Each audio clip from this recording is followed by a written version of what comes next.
So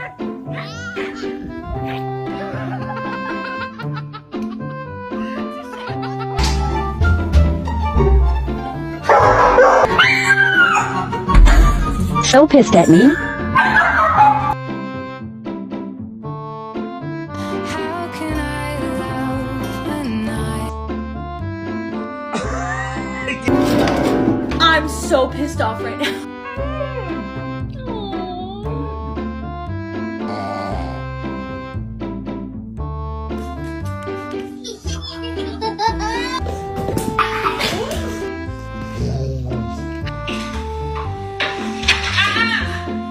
What are you doing?